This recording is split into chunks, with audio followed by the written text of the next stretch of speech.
방금 전에 우리가 찬양을 불렀었죠. 예배합니다. 찬양합니다. 네. 우리의 삶에 노래는 얼마나 많은 영향을 차지할까요? 우리 한번 생각을 해볼까요? 텔레비전에서 우리가 이제 그런 것을 많이 알 수 있는 것이 텔레비전을 통해서 우리가 많이 알 수 있죠. 몇 년 전에 유행하고 지금도 보니까 좀 끝난 줄 알았는데 아직도 하고 있더라고요. 그 몇 년 전부터 힙합, 음악 장르 중에 힙합 있죠? 그 오디션 프로그램 뭐가 있죠? 쇼미더머니 아직도 하더라고요. 지금 10이더라고요. 되게 오랫동안 하고 있어요. 쇼미더머니가 아직도 하고 있고요. 그리고 얼마 전에 보니까 또 트로트 관련해서 미스터 트롯이나 미스 트롯 오디션 프로그램 아직도 하고 있습니다. 복면가왕, 비긴 어게인 등 음악 관련 프로그램이 상당합니다. 이런 거 보면 우리나라 사람은 음악을 되게 사랑하는 것 같아요. 그죠? 어, 우리는 무언가를 할 때, 일을 할 때, 특히 일을 할 때 음악을 틀고 뭐라고 하죠? 노동요가 필요하다고 얘기를 합니다. 그렇죠? 그리고 운동할 때도 뭐가 필요하죠? 그냥 하면 심심하니까 음악을 틀고 뭐 이제 헬스장 가면 막 되게 크게 틀고 아니면 내가 좋아하는 노래를 들으면서 운동을 하기도 합니다. 무언가를 할 때 우리는 음악이 빠질 수가 없어요. 얼마 전에 제가 이제 유튜브 뮤직을 이용하는데요. 보니까 그 알고리즘에 드라이브 할 때 듣는 음악, 비 올 때 듣는 음악, 저녁에 감성에 젖고 싶을 때 듣는 음악 이렇게 알고리즘이 막 형성이 돼 있었습니다. 참 이런 거 보면은 인간의 역사에서 그 음악이나 노래는 빠질 수 없는 것 같아요. 우리나라만 그런 게 아니고 비단 우리나라만 그런 게 아니고 이제 외국이나 세계 어디를 가도 어느 나라를 가도 어느 민족에게나 음악이 없고 노래가 없는 민족은 없습니다. 어찌 보면 음악이 있는 그러니까 노래는요 인간 역사에 인류 역사에 빼놓을 수 없는 한 부분인 것 같아요. 음악은 누군가의 기쁨이나 슬픔이나 모든 감정을 단 몇 분 안에 그것을 다 담아내고 있는 것 같아요. 100마디의 말보다 노래 하나로 위로를 받기도 하고요. 예전에 저는 그런 적도 있었습니다. 옛날 이제 지금은 이제 좀 돌아가신 분인데 어떤 분이 노래를 불렀는데 일본으로 이제 진출을 하신 분이었어요. 근데 어떤 사람이 이 사람의 음악을 듣고 되게 좋아했었는데 어느 날 배를 타고 가다가 배가 난파가 된 거예요. 근데 이 사람이 살아야 되는데 그 튜브 같은 거를 끼고 그 몇십 일 동안 이렇게 망망대해를 표류하면서 그 사람의 음악을 생각하면서 버텼다고 합니다. 그만큼 음악이라는 것은 한 사람의 인생을 좌지우지하기도 합니다. 그렇다면은 우리가 제가 왜 이렇게 노래나 음악에 관해서 얘기를 했느냐? 수많은 이렇게 음악 하시는 분들 앞에서 왜 그렇게 얘기를 했느냐? 성경에서 나오는 우리 노래에 대해서 한번 잠깐 보도록 할게요. 그렇다면 성경에서 노래하는 사람이 얼마나 있을까요? 우리 다 여기 노래하시고 음악 하시는 분들이 많으시기 때문에 혹시 성경에서 노래하는 사람만 딱 떠올리시는 성경인물 있으신가요? 다윗 또 누가 있으시죠? 성경에 보면요 방금 나왔던 다윗뿐만 아니라 모세라는 사람도 그렇고요 솔로몬도 그렇고요 아삽이라는 좀 약간 생소한 이름일 텐데 아삽이라는 사람도 하나님을 찬양했었습니다. 이 사람들은 이제 시편이라는 성경에 기록되어 있는 사람들이고요. 그리고 시편 이외에 한나라는 여인도 하나님을 찬양을 했고요. 그리고 또한 예수님의 어머니 되신 마리아도 예수님을 낳고 나서 하나님을 찬양을 했습니다. 성경에서는 하나님을 노래하는 것을 찬양 혹은 찬송이라고 표현을 합니다. 그들의 노래 내용은요, 하나님의 선하심과 그분의 일하심, 그분의 행적을 놀라운 일들을 노래했습니다.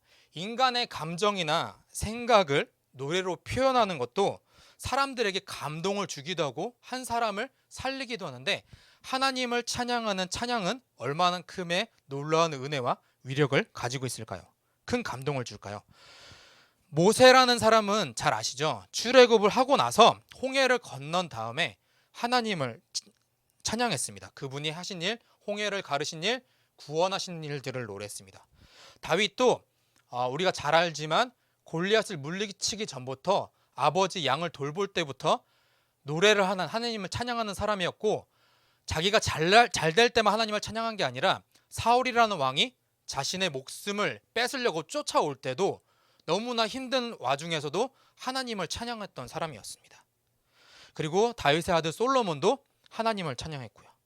그리고 아까 잠깐 얘기 나왔지만 한나라는 여인은 어떻습니까? 아이를 낳지 못했던 여인입니다. 아까 담임전 선생님께서 오전에도 얘기하셨는데 그 시대 때 여인이 아이를 낳지 못한다는 건요 되게 치욕스럽고 수치스러운 거예요. 여자가 아이를 낳지 못해 저 여자는 저주를 받았어라고 손가락질을 받는 시대에 아이를 낳지 못하니까 너무 괴로운 나머지 하나님께 기도를 했어요. 그랬더니 하나님의 은혜로 사무엘이라는 사람을 낳고 나서 한나라는 여인이 하나님을 노래했습니다. 찬양했습니다. 자, 이렇게 성경에서는 수많은 인물들이 하나님을 찬양하였고 하나님을 노래했었습니다. 그렇다면 하나님을 찬양하는 이유가 뭘까요? 그것은 오늘 본문에 나와 있듯이 하나님은 우리의 찬송을 듣기 위해 지으셨다고 말씀하고 계십니다. 이사야 43장 21절 말씀 잠깐 다시 한번 보실까요? 이 백성은 내가 나를 위하여 지었나니 나를 찬송하게 하려 함이니라. 아멘. 하나님께서 사람을 지으신 이유가 뭐라고 말씀하십니까? 하나님을 찬송하려고, 우리의 찬송을 듣고 싶어서 우리를 지으셨다고 하십니다. 즉 우리가 그분의 성품과 그분의 하신 일들을 노래를 듣고 싶으셔서 우리를 지으셨다고 말씀하고 계세요. 어찌 보면 인간의 역사에서 노래와 음악을 빼놓을 수 없는 이유가 바로 여기 있다고 할 수 있습니다. 우리가 하나님을 노래하기 위해서 우리를 지으셨기 때문에 이 사람이 하나님을 믿고 믿지 않건 간에 인간의 역사에 있어서 노래와 음악이 중요한 이유가 바로 이것이라 할 수 있죠. 우리가 좋아하는 노래를 한번 생각해 볼까요? 우리 다들 한 명씩 좋아하는 노래 있죠. 찬양도 있겠지만 좋아하는 노래도 있을 겁니다. 우리가 노래를 할 때 생각을 해봅시다. 뭐 노래방을 가서 한 청년이 코인 노래방 가는 거 되게 좋아한다고 합니다. 코인 노래방 가서 노래를 열창을 해요. 열창을 할 때 우리가 어떻게 합니까? 되게 의미 없이 하나요? 네, 아니죠. 네. 어떻게 합니까? 감정을 실어서 하잖아요. 정말 나에겐 내일은 없어 라고 말할 정도로 정말 내 안에 있는 모든 것을 다 꺼내서 막 노래를 하지 않습니까? 그렇죠? 네. 네. 그렇게 우리가 노래를 할 때 전심을 다해서 노래를 합니다. 히브리서 13장 15절 한번 잠깐 보실까요? 히브리서 13장 15절 말씀에 이런 말씀이 있습니다. 그러므로 우리는 예수로 말미암아 항상 찬송의 제사를 하나님께 드리자. 이는 그 이름을 증언하는 입술의 열매이니라. 우리가 내가 좋아하는 노래를 할 때도 전심전력을 다해서 노래하듯이 우리가 하나님을 찬양할 때는요, 아무런 생각 없이 뜻없이 해서는 안 되고요, 우리의 모든 것을 다 담아서 그분께 올려드려야 합니다. 히브리서에서는 뭐라고 나왔냐면 찬양을 뭐라고 표현하냐면 제사라고 표현합니다. 제사. 그냥 노래로 끝나는 게 아니라 제사래요.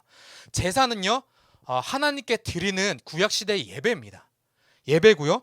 또 제사를 드리려면은 지금은 우리가 그냥 우리의 마음과 몸을 가지고 나오지만 구약시대 때는 항상 하나님께 제사를 드릴 때는 제물을 가지고 나왔어야 됐어요.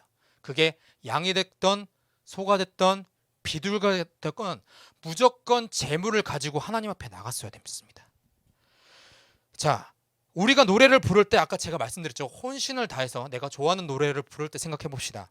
혼신을 다해서 부릅니다. 내 정신과 몸의 모든 것들, 나에게 내가 기어나가는 한이 있더라도 나의 모든 것을 쏟아 부을 거야라는 마음으로 하듯이 하나님을 찬양할 때 정신과 몸과 모든 것을 다 바치라는 거죠.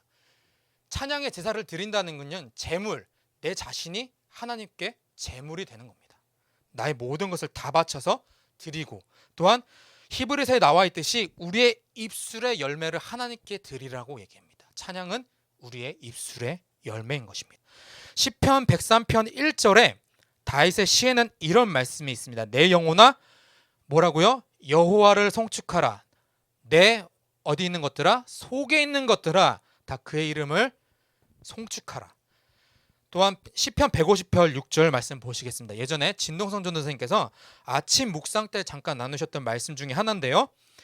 뭐라고 나와 있습니까? 호흡이 있는 자마다 여호와를 찬양할지어다. 할렐루야 라고 성경에 기록하고 있습니다. 우리의 영혼뿐만 아니라 뭐라고요? 내 속에 있는 것들, 내 오장육부, 내 심장, 내 간, 콩팥 모든 것들아 하나님을 찬양해라 라고 외치고 있습니다. 그리고 150편에 뭐라고 나왔죠? 호흡이 있는 자마다 여호와를 찬양하라. 여기서 말하는 호흡이 있는 자는요, 호흡이 있는 사람뿐만 아니라 짐승들도 포함이 됩니다. 즉 이 말은 뭡니까? 모든 피조물들아 하나님을 찬양하라 라고 외치고 있는 것입니다. 흔히들 노래를 할 때 뭐라고 얘기합니까? 자신을 싣는다. 노래에 나를 싣는다라고 표현을 합니다. 자신의 인생을 싣는다. 어찌 보면은 그 기교나 이런 거 상관없이 그분의 삶과 인생이 담긴 노래를 들었을 때 노래는 투박할지 모르지만 듣는 이로 하여금 마음속에 울림이 있지 않습니까? 우리의 찬송을 듣기에 우리를 지신 하나님께서 우리의 찬양을 들으실 때 우리가 생각 없이 뜻없이가 아니라 나의 전 인생을 담아서 부른다면 사람의 노래조차도 다른 사람에게 듣는 이로 하여금 감동을 주는데 우리 하나님은 우리 찬양을 들으실 때 얼마나 기뻐하시겠습니까? 시편 22편 3절 잠깐 다시 보시겠습니다. 이스라엘 찬송 중에 계시는 주여 주는 거룩하시니이다. 우리의 찬양을 듣기 위해 우리를 지으신 하나님께서 하나님을 찬양하는 것은 하나님이 기뻐하시는 일이고요. 우리의 찬송 중에 거하신다고 표현을 합니다. 방금 읽었던 시편 22편 3절 말씀 다시 한번 보시겠습니다. 이스라엘 찬송 중에 계시는 주여 주는 거룩하시니이다. 우리가 하나님을 찬양할 때 시편에서 뭐라고 기록하냐면요. 찬양 중에 계시다라고 표현합니다. 이 계시다라는 표현은요. 히브리 원어로 살펴보시면은 살다, 거주하다라는 뜻이 포함되어 있습니다. 즉 우리가 하나님을 찬양할 때 어떻습니까? 하나님은 뭐 하신다고요? 우리 찬양 중에 살고 싶어 하신다는 거예요. 거하시고 계시고 싶다는 거예요. 임하시고 싶다는 겁니다. 그래서 하나님을 찬양할 때 하나님이 임하셔라고 얘기를 하는 건 뭡니까? 이 구절과 연관이 있다는 겁니다. 우리가 그분을 찬양할 때 하나님이 기뻐하시고요. 우리가 하나님을 찬양할 때 마귀는 무서워하고 싫어하는 겁니다. 그렇기 때문에 하나님을 찬양하는 전문적으로 찬양하시는 사역자분들은 늘 영적으로 하나님 앞에 더 깨어서 기도하고 하나님께 가까이 하는 이유가 바로 이것입니다. 우리 찬양 중에 살고 계시고 거주하시고 우리 찬양 중에 임하시는 하나님이시기에 우리가 그분을 전심으로 찬양할 때, 전심으로 하나님께 올려드릴 때 우리 찬양 중에 살고 싶어 하시고 계시고 싶어 하시는 그 하나님이 그 찬양을 따라 우리에게 임하신다는 겁니다. 또한 찬양은 이런 말이 있습니다. 찬양에 관련해서 찬양은 곡조 있는 기도라고 표현을 합니다. 들어보시는 분이 계실지 모르겠지만 기도는 그냥 하나님께 올려드리는 우리의 모든 간구고 찬양은 거기에 그 기도에 리듬과 가락을 붙여서 올려드리는 기도다라고 표현을 합니다. 야고보서 5장 13절 한번 보시겠습니다. 야고보서 5장 13절이요. 너희 중에 고난 당한 자가 있느냐? 그는 뭐하라고요? 기도할 것이요. 질과한 자가 있느냐? 그는 찬송할지니라. 아멘. 야고보 사도는요. 고난 당하는 사람은 하나님께 기도해. 괴롭지? 네가 괴롭더라도 네 입술에서 불평이 나오는 게 아니라 그 불평이 아닌 하나님께 기도로서 올려드려. 그리고 즐겁니? 하나님께 찬양을 드려 라고 이야기를 합니다. 그렇다면 바꿔서 고난당한 사람은 찬양하지 말라는 걸까요? 그런 게 아닙니다. 괴로우면 찬양해도 돼. 기쁘면은 기도해도 돼.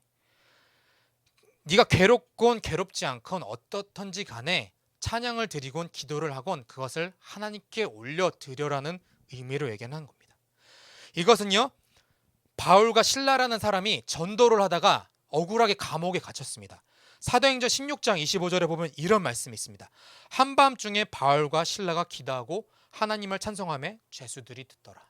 이 바울과 실라라는 사람은 예수님을 전도하다가 억울하게 몰매 맞고 감옥에 갇혔어요. 감옥에 갇힌 사람이 뭐가 기쁘겠어요? 뭐가 즐겁겠어요? 그렇죠? 근데 뭐라고 얘기합니까? 바울과 실라가 하나님께 기도하고 찬송했다라고 표현을 합니다. 네가 기쁘건 기쁘지 않건 괴롭건 어떤 상황에 있던지 간에 하나님께 기도하고 찬송해 라고 표현을 하는 것입니다. 아까 시편 말씀을 기억하시길 바랍니다. 시편 말씀에 22편 3절 말씀에 어떤 말씀이 있죠? 이스라엘 찬송 중에 계시는 주여 주는 거룩하시니이다. 감옥에 있어도요. 괴로운 상황에서도요. 그리고 하나님을 찬양하니 하나님은 그들의 찬양 가운데 살고 싶어 하시기 때문에 바울과 실라라는 사람이 감옥에서 있어도 그 최악의 상황에 있어도 매를 맞는 억울한 상황에 있었어도 어이없고 괴로운 상황에 있었어도 하나님의 임재를 경험할 수 있었던 것입니다. 환경에 상관없이 하나님을 경험했기에 그들에게는 감옥 안은 아무것도 아니었던 거죠. 바울과 실라라는 사람에게는 감옥도 하나님을 감옥 안에서도 하나님을 찬양했더니 하나님을 경험했더니 거기가 어떻게 됐습니까? 천국이나 마찬가지였을 것입니다. 우리가 찬양을 해야 하는 이유는 바로 이것입니다.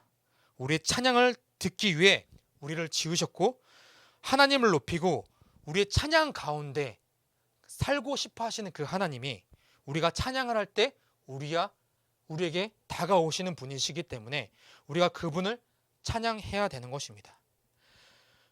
내가 기쁘건 슬프건 괴로운 상황이건 어떤 상황이든 간에 내가 하나님께 찬양할 때 하나님은 나의 찬양을 통해서 나와 함께 거하신다는 겁니다. 우리의 말이 아닌 그분을 찬양할 때, 그분께 올려드릴 때 하나님은 찬양을 통해 우리를 만나 주실 것입니다. 말씀을 마치겠습니다. 사랑하는 헤세드 가족 여러분, 오늘의 말씀을 기억하시길 바랍니다. 우리가 힘을 다해 하나님을 찬양하길 소망합니다. 우리가 내가 좋아하는 노래를 전심전력을 다해서 부르듯이 그 마음을 가지고 하나님께 올려드립시다. 왜요? 하나님은 우리의 찬양 중에 함께 하시고 싶으시기 때문에, 살고 싶으시기 때문에, 거하고 싶으시기 때문에 우리가 그분을 전심전력으로 찬양해야 될 것입니다. 우리 찬양 중에 살고 싶어 하시고 거저하게 원하시는 그 하나님 때문에 우리가 찬양을 해야 되는 이유이고, 내 안에 있는 모든 것들아 내 영혼아 내 심장아 하나님을 찬양하자라고 외치는 우리 헤세드 모든 가족들이 되길 소망합니다. 찬양을 통해 그분을 만나시고 그분의 임재를 경험하고 내가 어떤 상황이든 간에 어떤 모습 속에 있든 간에 상관없이 그분을 찬양할 때 하나님을 경험함으로써 나의 상황이 넘어서는 감옥 안도 천국을 누렸던 바울과 실라와 같이 우리의 삶도 그런 삶이 되기를 간절히 소망합니다.